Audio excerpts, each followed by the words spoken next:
Most of my work is contract-based data auditing. Small compliance firms hire me to verify archives, clean up research repositories, or confirm whether leaked material matches known institutional formats.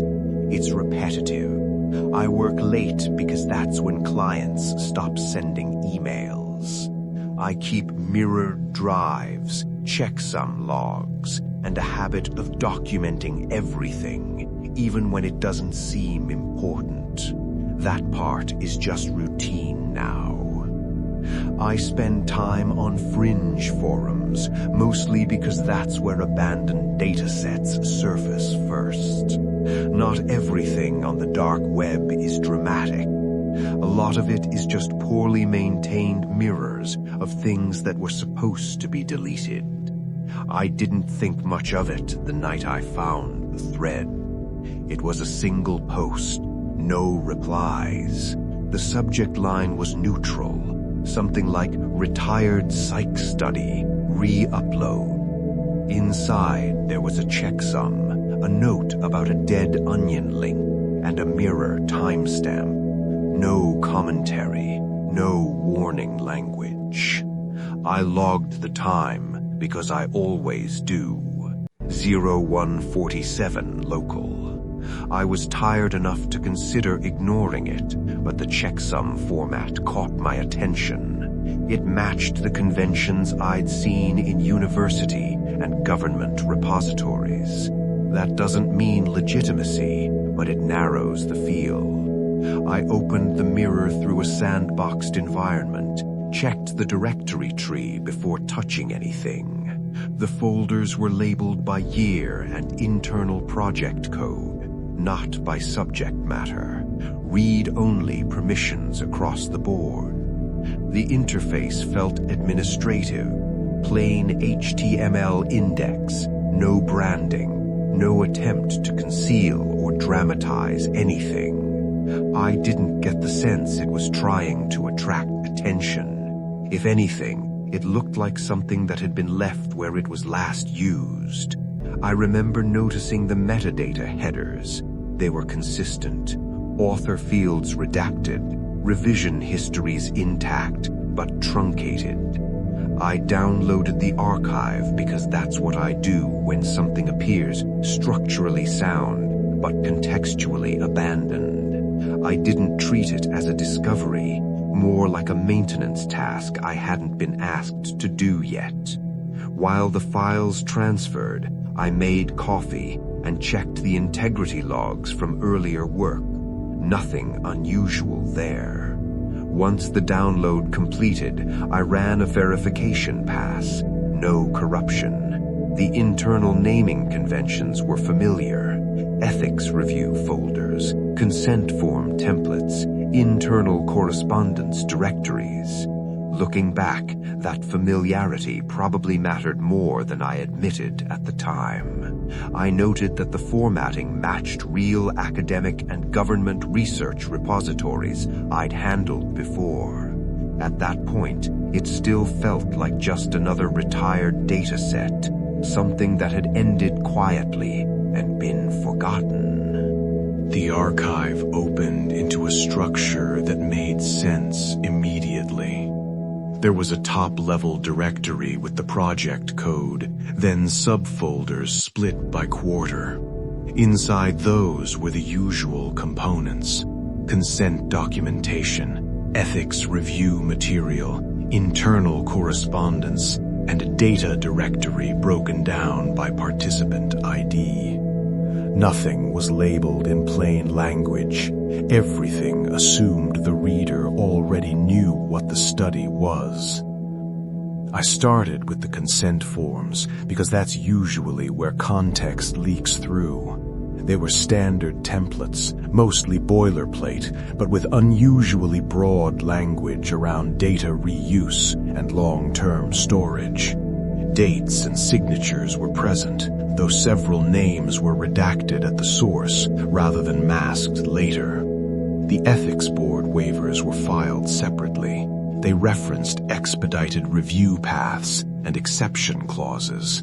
I didn't dwell on that. Large institutions use those all the time. The participant data was organized numerically. Each ID had a session log folder with timestamps, attendance markers, and compliance scores. There were no narrative notes, just fields filled in or left blank. I noticed revision histories attached to the scoring rubrics.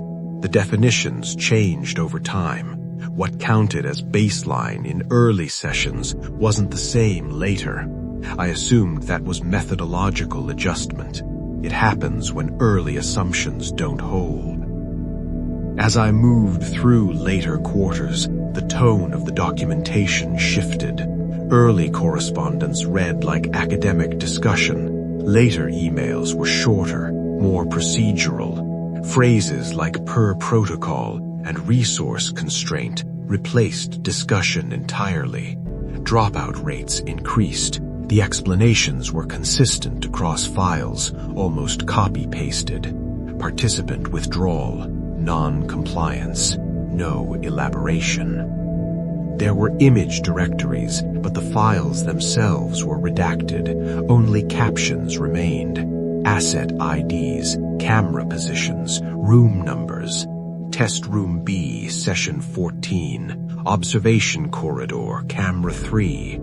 I didn't try to reconstruct anything from that. Without the media, they were just placeholders. One internal memo stood out because it was so brief. It was filed under administrative review, near the end of the timeline. The only line that wasn't boilerplate read, "Current trends present data stability concerns." There was no follow-up attached. At the time, none of this felt alarming. Research projects drift. Language flattens when teams get tired or budgets tighten. What struck me later was how the study ended. There was no termination event, no incident report. The final quarter just closed out. Files marked complete. Access permissions rolled back. No publication drafts. No external references. It hadn't failed loudly. It had simply stopped, as if the safest outcome was silence. I noticed the change because my logging script flagged it, not because anything broke. Same endpoint, same directory tree, but a new folder appeared at the root level. It wasn't named descriptively, just an alphanumeric string that matched my access hash with a suffix I hadn't seen before. Read permissions only. No creation date listed, which usually means it was generated by a process that doesn't bother with user-facing metadata. I assumed at first it was a system artifact. Caches do strange things when mirrors sync. I opened it anyway. Inside were a handful of documents labeled as summaries. No raw data, no attachments. Each file followed the same template: observer ID, evaluation window, engagement duration, disclosure risk score. The subject field wasn't anonymized. It read, information handler, followed by a role code, my role code. The language was familiar by then, flat, administrative, focused on thresholds rather than intent. Engagement was measured in minutes per session, days per access period. Disclosure risk was expressed as a percentage range, adjusted downward over time. There were notes about behavior changes, reduced sharing, increased self-censorship, preference for abstraction, all things I would have described as normal professional caution. One line appeared at the end of the most recent summary. It was the only sentence not broken into fields. Subject active, terminal outcomes pending environmental convergence. I didn't take that as a threat. It read like a status update. At that point, it made sense to stop treating the archive as something I was merely observing. The study documented endings because systems need closure states, not dramatic ones, just points where input becomes predictable enough to manage. From that perspective, my access wasn't incidental. It was part of the dataset. I decided then to release only metadata and an outline. The risk models in the archive were clear about amplification. Detailed disclosure increased volatility. Summaries reduced it. So I backed up the files to cold storage, verified the hashes, and then intentionally corrupted my access keys. No confrontation, just removal of a variable. This post is the last thing I'm generating from that material. It isn't meant to convince anyone or reveal anything new. It's meant to exist in a form that doesn't require follow-up. The study's own documentation treated preservation as a final condition, not dissemination. Records matter because they stabilize narratives after participation ends. If this disappears or goes unread, that's still a valid outcome. According to the logic embedded in the archive, the requirement isn't belief, it's continuity. I spent more time with the session summaries once the administrative layer stopped yielding new information. The data was longitudinal, which made it easier to see how evaluation criteria shifted without any explicit announcement. Early sessions used narrow scoring bands, later ones widened. Categories appeared, disappeared, then reappeared under different labels. I didn't try to interpret them. I just tracked when the definitions changed and who authorized the changes. Terms like baseline erosion started showing up around the midpoint. At first, it was a footnote. Later, it became a column header. The definition attached to it was revised twice. Cognitive drift followed a similar path. Initially, it was described as a variance issue. Later drafts treated it as an expected condition. The language moved from conditional to assumed without calling attention to the shift. What I didn't find were raw recordings. The directory structure suggested they once existed. Camera folders, audio capture references, but the files themselves were gone. In their place were evaluator abstracts, short summaries tied to timestamps, written in the same flat tone regardless of outcome.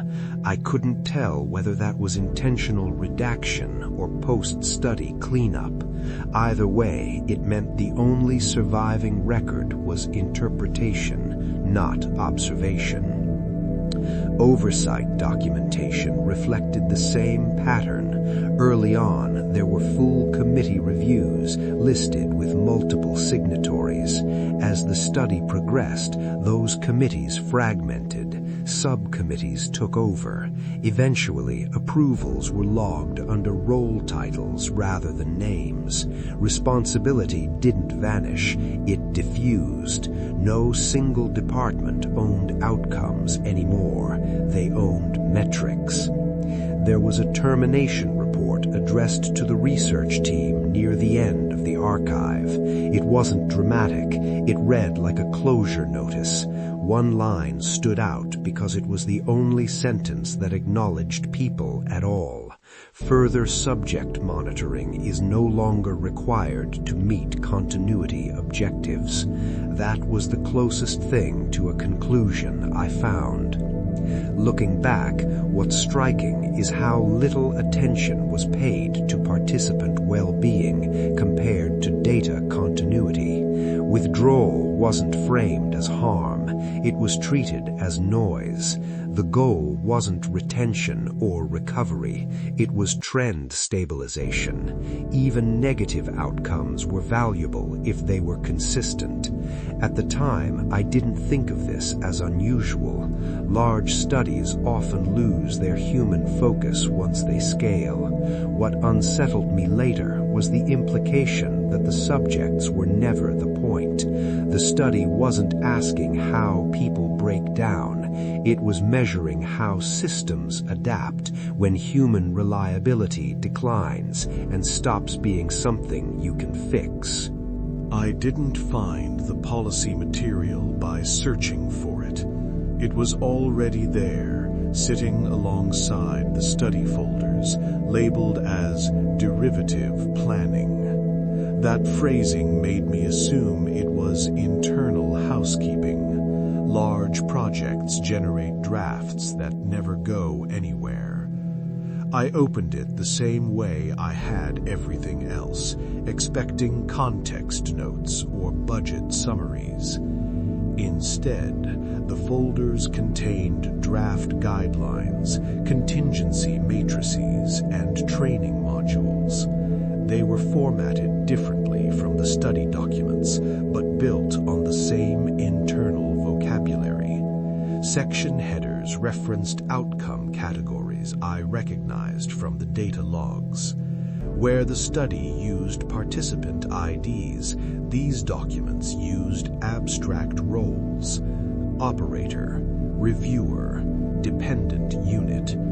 The transition felt deliberate but not explained. Several slide decks were included as PDFs. I didn't read them sequentially. I skimmed titles and index numbers, enough to see the pattern. Cognitive load adjustment, V3. Continuity under degraded attention. Response simplification protocol. The language was cleaner than the research files, less hedging, fewer qualifiers. Ethical considerations were reduced to short statements at the beginning of each document, usually framed as compliance confirmation rather than discussion. What stood out was how exceptions were handled. They weren't debated, they were pre-approved scenarios with checkboxes. Accountability chains were visibly shorter. Earlier drafts listed multiple review stages. Later versions collapsed those into a single sign-off role. Responsibility wasn't removed, just concentrated and made quieter. I didn't think of this as alarming at first. Policy work often abstracts messy research into something usable. Still, I noticed how often the word subject disappeared, replaced by process or system input. Outcomes were measured in stability metrics, not human terms. Nowhere did the documents suggest intervention to prevent decline, only ways to function through it. Around this time, I started sleeping poorly. Nothing dramatic. I logged it the same way I log everything else. Delayed onset, early waking, reduced concentration after extended reading sessions. I blamed the hours and the screen exposure. There was no reason not to. One planning memo included a short directive near the end of a page of implementation notes. It read, "Assume baseline recovery is non-viable." That was it. No justification attached. By then, the shape of the material was clearer. The study wasn't an isolated failure or an abandoned curiosity. It was groundwork. The research documented limits. The policies accepted them. Together, they outlined frameworks for operating under long-term psychological and social degradation without trying to reverse it. Not a warning, not a solution, just a way forward that no longer required things to get better.